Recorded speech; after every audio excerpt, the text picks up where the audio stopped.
Being reincarnated into a video game-like world after dying isn't anything new when it comes to anime, especially when your new life has you set up to be the hero. But in the case of this story, our main protagonist isn't reborn as a hero. Instead, she's reborn as the evil villainess of an otome dating sim.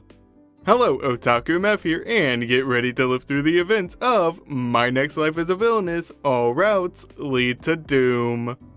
Now, to begin, the series starts off by introducing its main character, that being a young Katarina Claes, who's not the nicest little girl in the world, but upon going for a walk with the young Prince Giorno, she falls and hits her head, causing her to have flashbacks of a previous life she once had as a normal, everyday teenager. From here we get introduced to the plot of the series because after Katarina wakes up from the bump to her noggin, she soon realizes that she's been reincarnated as the evil villainess of an otome dating sim she used to play in her past life that goes by the title Fortune Lover.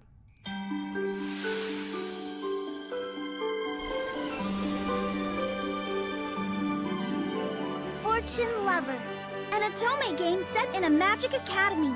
It's all about developing romantic relationships with the characters.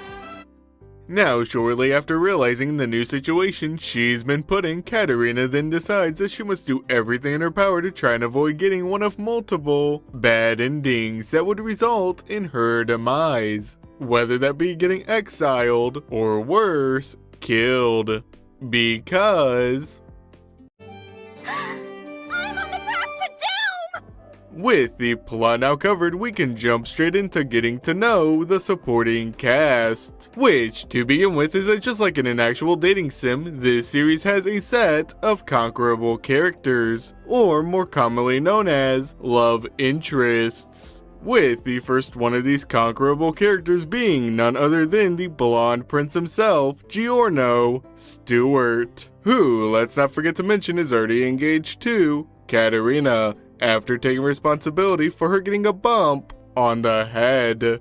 The second love interest of the series is Giorno's own twin, Alan Stewart. And while young Alan might be talented at playing the piano, he feels insecure, as he's always been constantly compared to his brother growing up. Now, moving on from these siblings, the next love interest is another brother. In fact, it's Katarina's own adopted brother, Keith Claes. And while he was always bullied by Katarina as a kid, he grew up to be quite the ladies' man. And honestly, how good is a dating sim if you can't romance your rival's sibling?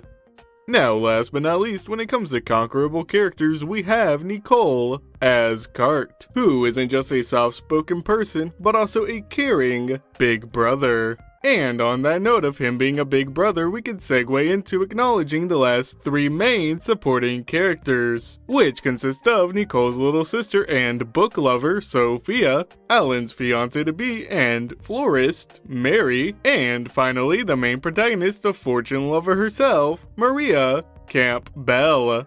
Moving right along, we enter the part of the review where I go over the pros and cons of the anime, with the first pro of My Next Life as a Villainess continuing the topic of supporting characters, as that is something this anime executes quite well. Because these characters aren't just being used as a means to push the plot forward, nor are they constantly being saved by Katarina. Each of these characters has their own motivation and hobbies, and when they spend time with our main protagonist, it's out of their own desire.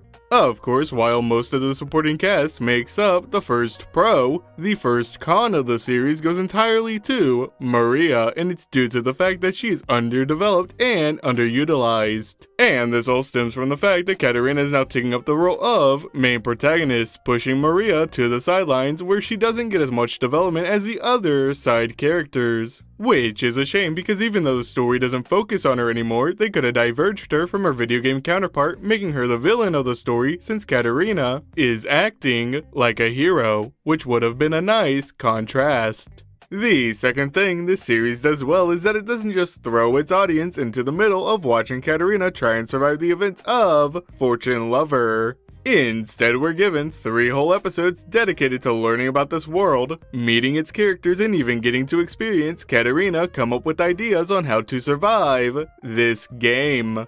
On top of that, we also get to witness Katarina learn new skills such as swordplay and farming for just in case she does end up getting exiled. Though, while this is great and all, it does come with its own caveat, and that's because giving Katarina 3 whole episodes to meet and befriend the conquerable characters is utterly its downfall, as once the events of the dating sim actually roll around, she's already taken care of the major obstacles. Which is why I'm giving my next life as a villainess All Routes Lead to Doom a score of 6.5 out of 10. But anyways, that's all for this video. I'd love to hear your thoughts in the comments. Remember, if you enjoyed this video, hit that like button, and if you're new, subscribe and ring the bell to stay up to date with new videos. I'm OtakuMav, and I'll see you next time.